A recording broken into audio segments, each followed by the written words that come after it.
Hey guys, sino po ang nakadaan na dyan sa papuntang Isabela? First time ko pong makarating dyan, magbiyahe sa tinatawag nilang Santa Fe, Nueva Vizcaya. Grabe ang daan. First time ko makadaan dyan. Shout out sa mga taga riyan, napakalupit ng mga daan dyan, no?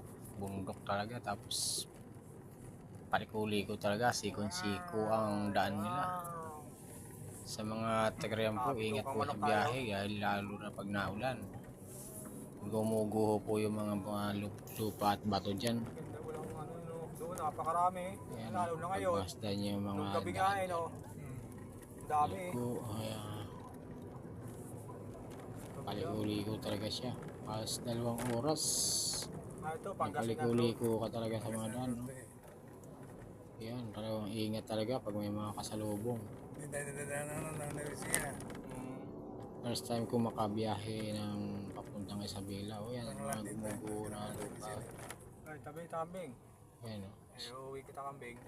Sa mga biyahero na pupuntang Isabela, Talaga, oh. konting ingat lang po. Siga ka dyan, ha, oh.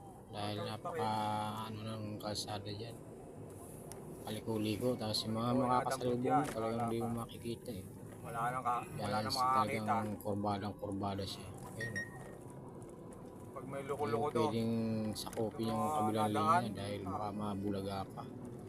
Oh, lampot yun. Huli na agad yun. May makakasalubong ko tayo ng mga ganyan. Lagay na agad sa ano yun. Grabe ang experience ko dito papuntang Isabela. Maganda kung araw kayo makakadaan dito, pero pag gabi talagang delikado. Yan mga daan. Sikon-siko. Yan. Mga sanay na dumadaan dyan, talagang overtake pa sa akin, no? Sanay, siguro araw-araw na silang dumadaan dyan. Sanay na sila. Yan kami dumaan sa 100. Kasi yung paluwas kami ng Isabela, dumaan kami doon sa 100 na panay bus pa lang dumadaan doon. Bus, truck. Dito, kaya kakaunti ang mga private vehicle lang dumadaan dito. Kaya kaunti ang sasakyan.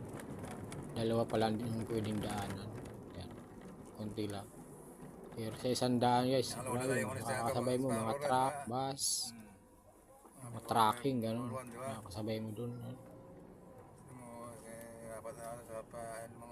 May